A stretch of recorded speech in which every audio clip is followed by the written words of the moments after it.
On the way to a family reunion, my husband went pale and whispered, "Turn the car around, now." I was stunned. Why? Just turn around, please. I trusted him, and it saved us. When I found out why, I never saw my parents the same way again. The plan was simple: leave early, snacks in the back seat, coffee up front, drive a few hours, cross into Canada, hug some people I haven't seen in a while, and pretend to enjoy potato salad. It was going to be normal, borderline boring, which was honestly the goal. I was driving. I always do, mostly because I hate how my husband brakes at the last possible second, and also because motion sickness is one of my many talents. The kids were semi-conscious in the back seat, half watching a cartoon and half arguing over invisible lines drawn across the seat cushions. All three of them, ages 5, 7, and 10. Tiny chaos in matching neck pillows. It was fine. Not magical, not miserable, just fine. Until he said it. Turn around now. I didn't react at first, or I did, but not in a real way. I laughed or smirked. One of those reflexes you do when you think someone's kidding, but not funny enough to deserve a laugh. "Why?" I asked. He didn't answer right away, just stared straight ahead, then said, "Please just turn around." That's when I knew it wasn't a joke. My husband doesn't do panic. His default settings are calm, and occasionally tired. I've seen him get through a kitchen fire with less tension. So I took the exit, last one before the border. It curved off gently, like the road itself was offering me a second chance. The moment we left the highway, his body relaxed. Not all the way, just enough to make it obvious he'd been bracing for something. "Okay," I said. "Want to tell me what's going on now?" He shook his head. "Just drive." "Drive where?" "I don't know, anywhere but there." The kids were starting to notice. "Are we going the wrong way?" my middle one asked. "We forgot something," I said automatically. "What?" "I'll tell you later." The youngest piped up, "Is it snacks?" I didn't answer. My husband didn't speak again for a long time. We drove in silence. 20 minutes, maybe more. Just miles of trees and guilt pressing on the back of my neck. Then he said, "Take the next turnoff." It led to nowhere. A narrow access road with no sign and no real purpose. One of those places you only find when you're lost, or about to be. I pulled off. He unbuckled his seatbelt. "Stay here." He got out and walked to the back of the car. I couldn't see anything from where I was, so I just sat there, waiting. My hands were sweating. My heartbeat was doing something weird, fast and heavy, like it knew something I didn't. After a minute, the trunk closed. He came back to my window. "Can you come out?" "Why?" "I need you to see it." He didn't sound angry or scared, just tired and very, very sure. I got out. He walked me to the back of the car and opened the trunk. Didn't say anything, just pointed. I looked, and then I forgot how to breathe. I wasn't scared. Not yet. Fear was still on its way. What I felt in that moment was something slower, heavier, like falling through the floor of my own life. I didn't touch it. I didn't need to. I just knew we were one wrong choice away from losing everything. The funny thing is, I actually thought I was the responsible one in the family. Not responsible in a pays their taxes and wears sunscreen way, though yes, those too. But in the sense that I thought I could be the stable one. The one who didn't explode or vanish or lie for sport. The one who tried. The one who offered help when she could afford to, and boundaries when she couldn't. But looking back now, I mean really looking, I can see that being the responsible one in my family was like being the designated driver at a demolition derby. They didn't want help, they wanted cover, and I gave it to them, for years. It started when I was a kid. My parents were the kind of people who believed that living well was a matter of image, not money. Image. If you looked successful, if you seemed generous, if your Christmas lights were straight and your fridge had 5 kinds of mustard, then that meant you were doing okay. Didn't matter if the credit cards were maxed out or if the gas got shut off that one winter. We were doing okay. That was the script. Stick to it or get rewritten. We had years when things were tight. I remember cereal for dinner and one parent or the other suddenly working late most nights, which I later realized was code for, "We don't want you to know we can't afford things." But we also had years where they were flush. New car, new TV, new patio furniture no one actually used. The money came and went like weather. What never changed was the spending. I once asked my dad why we didn't save more when things were good. He said, "You don't need to save if you know how to hustle." I was 8. My sister inherited all of this. The hustle, the shine, the gravitational pull of someone who can light up a room while quietly unplugging your self-respect. She was the favorite. That wasn't a secret. Not even an ugly one, just a truth. They liked her more. They got her. She was like them. I wasn't. I was boring. That's what they called me, sometimes even to my face. Boring, uptight, too serious. My mom once told me in the middle of Thanksgiving dinner that my problem was I mistook discipline for personality. And the wild part? I believe them. Because when you grow up in that kind of house, you start to think the only way to earn love is to stay useful, to stay clean, to stay reasonable. So that's what I did. I became the responsible one. They'd call when they needed help navigating insurance claims or school applications, or when my sister lost another job and someone needed to bridge the gap. I gave what I could. Not too much, just enough to keep things from falling apart, just enough to not be the bad guy, even when they made it hurt, even when they framed every no as selfishness. Still, I gave, because they were my parents, because it felt easier than the alternative. Then the ass changed. This was maybe 4 months before the trip. My sister's son, my nephew, was struggling in school. Bullied, they said, not fitting in, anxious, withdrawn. They'd had him evaluated, and apparently, some therapist recommended a smaller environment. There was a private school they'd found, very exclusive, very expensive, and, in their words, life-changing. They couldn't afford it, obviously, but they'd managed to get him conditionally accepted if they put down a deposit. They just needed help, just a little bit, just to lock it in. They'd pay me back, of course. My stomach sank the moment the words came out of their mouths. It wasn't that I didn't care. I did. That's the worst part. I liked the kid. I wanted good things for him. But I also knew this pattern. I knew how it started, and I knew how it ended. I said no. I said it gently, like you'd say it to someone holding a glass knife. I can't pay for private school. I have 3 kids of my own. We don't do private school. I'm sorry. They didn't yell. They just went quiet, cold. My mom said, "Of course, I forgot. You have rules." And then we didn't speak for a while, until the reunion came up. Suddenly, everything was cheerful again. They were thrilled to see us. They'd figured things out. The school, the reunion, the drive. It was all working out. I didn't ask how. I told myself it wasn't my business. They asked if we'd be willing to take an extra bag in our car. Their car was too full, and we had the SUV. Sure, I said, just let me know. That was a few days before the trip. Then the morning we were leaving, as we were packing up, my dad handed me the red duffel. Won't fit in ours, he said. Just this one. I took it without thinking. Just tossed it in with our luggage and the kids' backpacks and a cooler full of juice boxes. Didn't even unzip it. Didn't wonder why they were so relaxed all of a sudden. Didn't stop to ask why the people who were struggling to pay for school, groceries, gas, and who guilt-tripped me for not helping, were suddenly fine. They smiled as we backed out of the driveway, waved like they didn't have a care in the world. And I remember thinking, just for a second, weird. They seemed really happy for once. I didn't think much of it at the time. Just another bag, just another trip, just another family mess I didn't want to get dragged into. Maybe I should have asked more questions. Maybe I was too naive.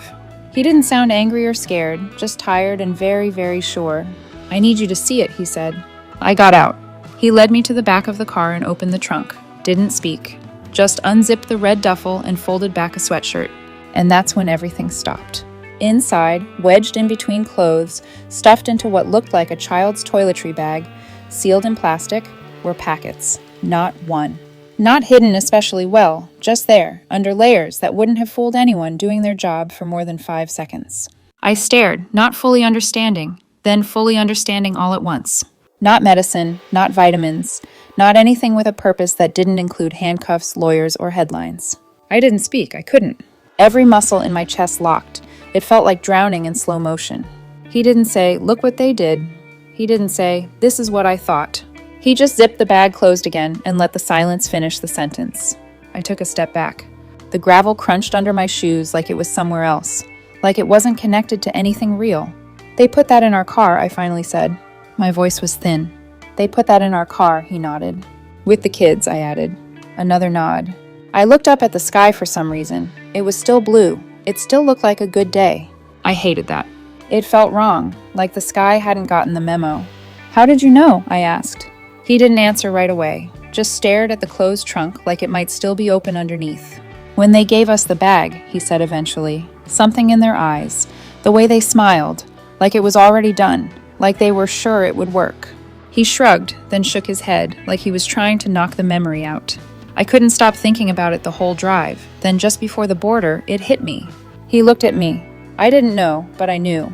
And that was worse somehow, that someone else had seen it, what I had trained myself not to see. I turned around and walked slowly back to the driver's seat, got in, closed the door, sat there for a minute, letting the heat soak through the windshield while my hands shook. Then I started the car and drove. The kids didn't ask this time. They were deep in some cartoon. They'd forgotten about Canada, about Auntie Karen and the cousins and the little toy bags I'd secretly packed for the reunion. We drove for a while, highway, side roads, directionless. My phone started buzzing. First it was my mom, then my dad, then again, then again. I didn't answer, neither did he. We didn't need to. We already knew what they'd say. Where are you? What happened? Are you okay? Where's the bag? We didn't answer, just kept driving, the screen lighting up every few minutes like a tiny alarm. Eventually, we turned off toward their house. It was almost automatic, like we were on rails.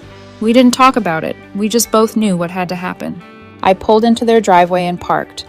The front porch light was still on from the night before, even though it was the middle of the afternoon. He got out first, walked around to the trunk. I followed. We didn't say anything. I reached for the mat, found the key, still in the same place it had always been, taped to the back of a fake rock my dad bought from a catalog that also sold deer whistles and solar-powered frogs. He opened the front door. We walked inside. The air smelled like old coffee and carpet cleaner. We placed the red duffel just inside the hallway. Didn't open it, didn't adjust it. Just set it down like a quiet bomb that didn't need to go off to ruin everything. He turned the knob, locked it behind us. We got back in the car, still no words. I think we both felt like speaking would contaminate something. Later that day, after we got home and the kids were asleep and the house was still, I answered the phone. It was my mother. Her voice was bright, fake, like this was a call about muffins. Oh, honey, we were so worried. We didn't know what happened. You just disappeared. I didn't say anything. Is everything okay? Still nothing. Where's the bag? I let that hang for a second. Then I said, we dropped it off at your house. A pause. If it was that important, I added, maybe you should have taken it yourself. Her voice didn't change, but I heard it. The catch. That flicker of recognition that told me she knew exactly what I meant, and that I knew exactly what she'd done. She didn't say anything, neither did I. And then I said, we're not doing this. Don't call again. I hung up. That was it. No screaming, no final speech, just a line drawn and a door shut. And that should have been the end, but it wasn't. Not yet.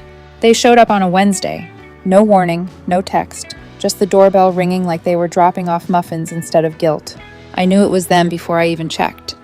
There's a kind of pressure that comes through a front door, like a bad smell or static in the air, especially when it's people who think they've done nothing wrong. I opened the door just enough to step outside and shut it firmly behind me. My parents were standing there like they hadn't just tried to blow up my life with a smile and a duffel bag. My mom gave me a tight, practiced grin, the kind that's supposed to look warm but doesn't reach the eyes. We wanted to check in, she said, like we were in a group chat and I'd just missed a brunch invite. My dad added, we thought maybe we could clear the air. I said nothing, just crossed my arms and waited. My mom hesitated, then said, we didn't know how much you understood. There it was, the tell. They knew I knew. They just didn't know how much I'd let myself believe. I tilted my head. You mean the bag?